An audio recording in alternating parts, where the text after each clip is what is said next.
So hey guys, welcome once again and today we're going to explain the movie called दीवार of werewolf. 2021 में release हुई इस movie को IMDb ने 8.9 out of 10 की rating दी है, जो कि एक बहुत ही अच्छी साइंस फिक्शन चाइनीज मूवी है। So guys, without wasting your time, bring your snacks and let's begin the explanation। तो मूवी की शुरुआत में हमें एक साइंटिस्ट को देखते हैं जो कि एक मिस्टीरियस क्रिएचर को अपने बॉडी में डाल रहा था, जिसके बाद उसकी आईज की कलर ब्लू हो जाती है और वो एक वेयरवुल्फ में कन्वर्ट हो जाता है। फिर सीन चेंज होती है और हमें एक लड़के को देखते हैं जिसका नाम लैंग जून है और वो अपने वैन से गुड्स की डिलीवरी करने जा रहा था। तभी उसे रेडियो पर एक खबर मिलती है कि सिटी के लोग बहुत ही रहस्यमयी तरीके से गायब हो रहे हैं। जिसके बाद लैंग जून को उसके अंकल जोंग का कॉल आता है और वो उसे उसके बर्थडे पर विश करते हैं। जिसके बाद लैंग जून को रास्ते में एक वैन का एक्सीडेंट हुआ दिखाई देता है। वो उस वैन में इंजर्ड हुए आदमी को बचाने की कोशिश करता है, मगर जब वो उस आदमी के करीब जाता है तो उस आदमी के बॉडी से वो मिस्टीरियस क्रिएचर निकलकर, जिसे हमने मूवी के स्टार्टिंग में देखा था, वो जॉन के शरीर में एंटर कर जाता है। जिसके बाद वो देखते ही देखते एक वेयरवुल्फ में कन्वर्ट होने लगता है।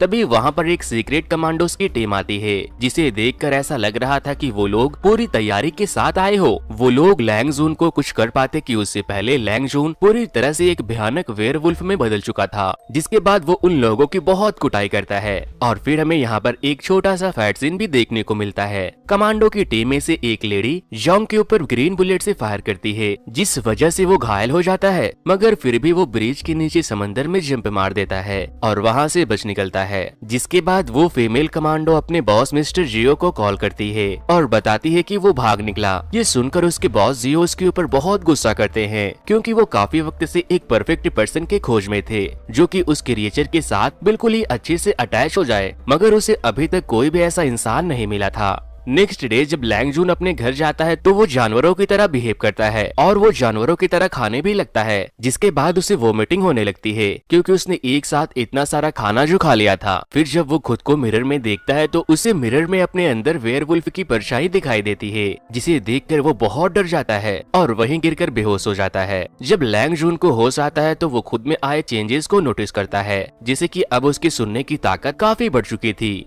फिर वो टीवी ऑन करता है तो उसे ये न्यूज पता चलती है कि आज से 12 साल पहले जो वेयरवुल्फ के स्क्रैचेस देखे गए थे, सेम वैसे स्क्रैचेस कल रात एक बार फिर से देखे गए हैं। ये सब सुनकर लैंग जून बहुत ज्यादा परेशान हो जाता है, क्योंकि कल रात ब्रिज पे हुए इंसिडेंट में लैंग जून भी शामिल था। फिर हम देखते हैं कि लैंग जून अपने काम के लिए वेयर हाउस जाता है, जहाँ उसके बॉस उसे खूब गालियाँ देते हैं, क्योंकि पिछले रात उसने गुड्स से भरे कंटेनर को रोड पर ही छोड़ दिया था। फिर उसके बॉस उसे गुस्से में आकर एक कैन से फेंक कर मारते हैं, मगर लैंग जून कैन को वापस से हिट बैक करता है, दीवार में जाकर चिपक जाती है और उसी वजह से दीवार में दरारें भी पड़ जाती है। ये सब देखकर उसके बॉस के तो होश उड़ गए थे। फिर लैंग जून उसे घूरता हुआ बिना कुछ कहे वहाँ से जॉब छोड़कर चला जाता है। लैंग जून तन्हा रोड पर उदास और परेशान होकर जा ही रहा था कि तभी वो देखता है कि एक ट्रक एक बच्ची को धक्का मारने वाला है, लेकिन उससे पहले लैंग जून उस छोटी बच्ची को बचा लेता है। लैंग जून की नजर उस छोटी सी बच्ची के लॉकेट और बैच पर पड़ती है तो उसे अपनी चाइल्डहुड की याद आती है, जहाँ उसे दो लड़के परेशान कर रहे थे।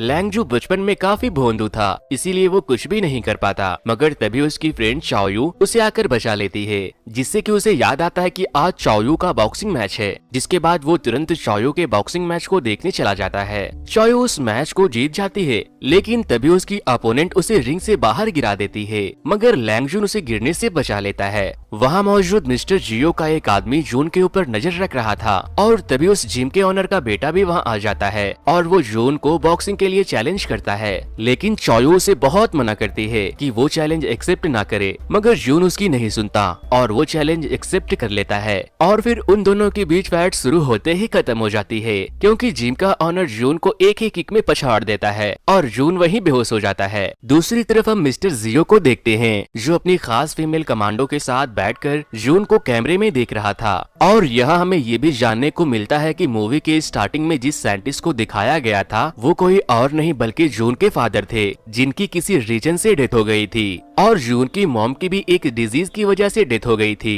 तभी मिस्टर जियो अपने सिस्टम पे देखता है कि जून का बॉडी उस मिस्टीरियस क्रिएचर के लिए पूरी तरह से मैच कर रहा है, इसीलिए वो फौरन अपने खास असिस्टेंट को उसे पकड़ने का ऑर्डर देता है, क्योंकि अब जून उस कंपनी का लास्ट होप था। इधर फैट के बाद जून की आंख खुलती है तो वो खुद को अपने फ्रेंड चाओयू के घर में पाता है। चाओयू उसे कहती है कि मेरे मना करने के बाद भी तुम उसे फैट करने के लिए क्यों गए थे। तभी जून की नजर चायो के फेस में लगे बैंडेज पे पड़ती है, जो कि किसी सैन यूलियन नाम के कंपनी का था। ये वही कंपनी थी जिसके लिए जून के फादर और वो लेडी यानी कि मिस्टर जियो की असिस्टेंट काम किया करती थी। जिसके बाद जून की फ्रेंड उसे अपने भाई के अचानक गायब होने के बारे में बताती है। जून उसके भाई का फोटो देखकर उसे बताता है कि इसे तो मैंने उस रात हुए एक्सीडेंट में वैन में देखा था। इसका मतलब ये था कि सैन यूलियन कंपनी ने अपने एक्सपेरिमेंट को चायो के भाई के बॉडी पर भी ट्राई किया था। वो लोग आपस में बात कर ही रहे थे कि तभी मिस्टर जियो के कमांडो जून को पकड़ने के लिए आते हैं। जिसके बाद जून और चायो उन कमांडो के कार के नीचे छिप जाते हैं और फिर चायो जून के फोन के जीपीएस ऑन करके कमांडो के कार के नीचे लगा देती है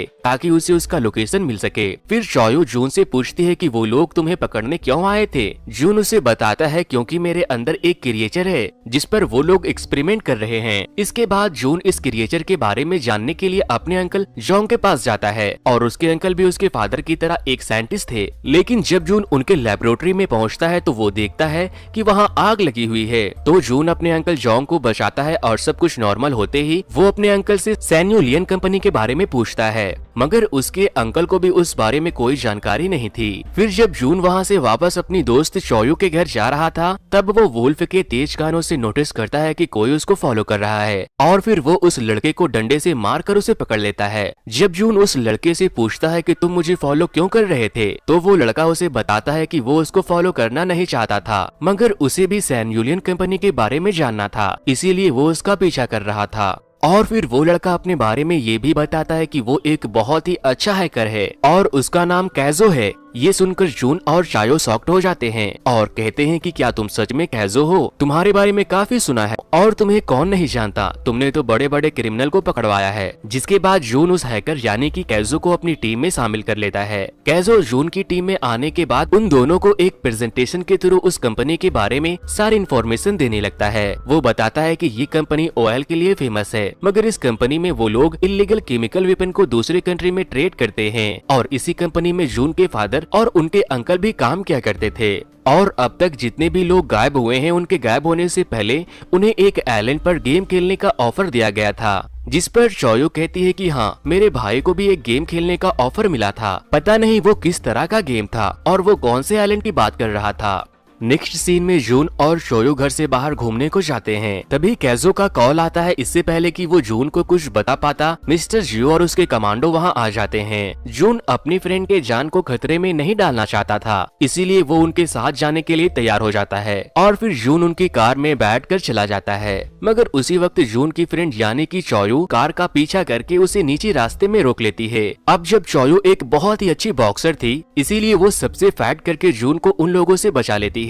फिर वो लोग वहाँ से बच निकलने के बाद सीधे जून के अंकल जॉन्ग के पास जाते हैं। वहाँ जाते ही जून अपने अंकल पे काफी गुस्सा करता है क्योंकि उन्होंने जून से झूठ बोला था। फिर जून अपने अंकल से उस कंपनी के बारे में पूछता है। तब जाकर उनके अंकल जॉन्ग उन्हें सब कुछ बताते हैं। वो बताते हैं कि हाँ, मैं और तुम्हारे फादर उस कंपनी में साथ काम किया करते थे और उस कंपनी का ऑनर एक मेडिसिन बनाना चाहता था जिससे कि कोई भी डिजीज को ठीक किया जा सके। लेकिन जब तुम्हारे फादर की डेथ के बारे में सबको पता चला तो सब काफी दुखी हो गए थे, जिसके बाद इस प्रोजेक्ट को भी बंद कर दिया गया। फिर जून अपने फादर का डेथ का रीजन पूछता है तो उसके अंकल जॉन्ग बताते हैं कि तुम्हारी मॉम की डेथ किसी रेयर डिजीज की वजह से हुई थी, जिसके बाद से तुम्हारे फादर बहुत उदास रहने लगे थे, जिस वजह से वो उस कंपनी में और काम करना नहीं चाहते थे। लेकिन उस कंपनी को ये बात अच्छी नहीं लगी, इसीलिए उस कंपनी ने तुम्हारे फादर को एक रूम में लॉक करके आग लगा दिया था, जिस वजह से वो जलकर मर गए थे। ये सब सुनने के बाद जून को बहुत गुस्सा आता है, मगर उसके अंकल उससे उस कंपनी के एजेंट्स जाने से मना करते हैं क्योंकि वो कंपनी बहुत ही पावरफुल कंपनी थी। जिस पर चायो कहती है कि तो क्या हम उन जालिमों को यूं ही जाने दे और मेरे भाई का क्या, मैं उसे भूल जाऊं। वो लोग आपस में बात कर ही रहे थे कि तभी मिस्टर जियो और उसके कमांडो वहां आ जाते हैं और जून के अंकल को शूट करके मार देते हैं। जून अपने अंकल को मरते हुए देखकर बहुत गुस्सा हो जाता है और वो देखते ही देखते एक भयानक वेयरवुल्फ का रूप ले लेता है। फिर जून और सारे कमांडोज में एक जोरदार एक्शन से भरी फाइट शुरू हो जाती है। जब जून उन सभी कमांडो को कुत्ते की तरह ढोने लगता है तो वो लेडी कमांडो वही ग्रीन बुलेट से जून के ऊपर शूट कर देती है, जिस वजह से चायो और उस लेडी कमांडो में भी फाइट होने लगती है। ग्रीन बुलेट लगने की वजह से जून फिर से नॉर्मल हो जाता है। वो लोग जून को पकड़ पाते कि उससे पहले चॉयो उसे विंडो से नीचे गिरा देती है और तभी वहाँ पर कैजो भी आ जाता है और जून को यकीन दिलाता है कि वो लोग जब तक तुम्हें नहीं पकड़ लेते वो चॉयो को कुछ भी नहीं कर सकते। जिसके बाद जून उस लड़के के साथ वहाँ से चला जाता है। फिर हम देखते हैं कि जून अकेले बीच पर बैठा अपने लॉकेट को देख रहा था जो कि उसके फादर ने उसे दिया था और वो अपने पुराने यादों को याद करता है। उस लॉकेट में एक पिक्चर भी थी जिसमें जून बॉक्सिंग ग्लव्स पहने अपने फादर के साथ था। फिर जब जून की नजर उस ग्लव्स में बने सिंबल पर पड़ती है तो वो उस फोटो को कैजो को भी दिखाता है। जिसके बाद उन्हें ये पता चल जाता है कि जिम ही वो जगह है जहाँ जून के फादर को जलाकर मारा गया था। वो लोग फौरन ही उसी जगह पर जाते हैं जहाँ उन्हें वुल्फ के स्क्रैचेस भी दिखाई देती है। वहाँ पर उन्हें एक बॉक्स भी दिखाई देता है जिसका पासवर्ड जून का लॉकेट ही था। जून उस बॉक्स को खोलता है तो उसमें उसे एक टेप रिकॉर्डर मिलता है जो कि जून के फादर ने जून के लिए रखा था, जिसमें जून के फादर उस एक्सपेरिमेंट के बारे में जून के लिए मैसेज छोड़ गए थे। उस रिकॉर्डिंग में वो बताते हैं कि उन्होंने अपनी वाइफ के लिए एक ड्रग बनाया था मगर उसके बहुत से साइड इफेक्ट थे, इसीलिए उन्होंने पहले उसे खुद के ऊपर ही टेस्ट करके देखा। लेकिन तब तक जून की मॉम मर चुकी थी, इसीलिए उन्होंने इस एक्सपेरिमेंट को बंद कर दिया था। लेकिन सैन्यूलियन कंपनी उसे एक वेपन की तरह यूज करने लगे थे जिसके वजह से काफी लोगों की डेथ भी हो गई थी। इसीलिए उन्होंने ये फैसला किया कि अब वो उस कंपनी के सारे इलीगल कामों को रोकेंगे। जून ये सब बात सुनकर बहुत ही प्राउड फील करता है। इधर मिस्टर जियो जो कि जून के अंकल के लैब में था, वो लोग वहाँ से सारे सबूत को मिटा ही रहे थे कि तभी मिस्टर जियो को एक अजीब सी इक्विपमेंट मिलती है जिसे वो देख ही रहा था कि तभी कोई उसे पीछे से शूट करके मार देता है। लेकिन आखिर उसे किसने मारा ये हम आगे की स्टोरी में देखेंगे। दूसरी तरफ हम देखते हैं कि जून अपने बालों को काट कर अपने आप से वादा करता है कि वो अपने फादर का बदला सभी से जरूर लेगा और फिर वो कैजो के साथ सैन्यूलियन कंपनी के एक्सपेरिमेंटल लैब में जाता है और वहाँ पहुँचते ही एक के बाद एक सभी कमांडोज को मारने लगता है। उधर हमें जून की फ्रेंड को दिखाया जाता है जो कि एक रूम में बंद थी क्योंकि मिस्टर जियो ने उसे और उसके अंकल को वहां लाकर कैद कर दिया था।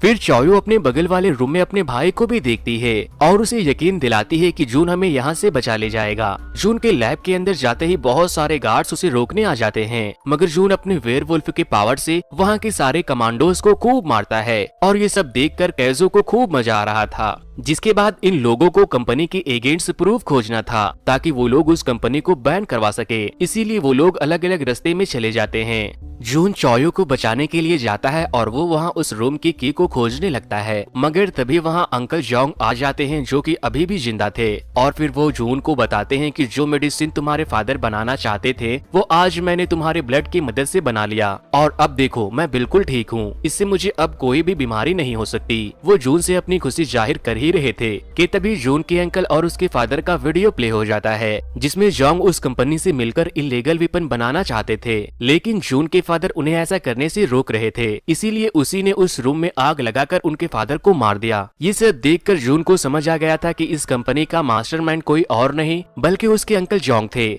उसी वक्त मिस्टर जियो की असिस्टेंट भी वहां आ जाती है और वो जून को बताती है कि इस कंपनी का मास्टरमाइंड जोंग है। वो उसे ये सब इसलिए बता रही थी क्योंकि जोंग ने उसके चहेते बॉस मिस्टर जियो को शूट करके मार दिया था।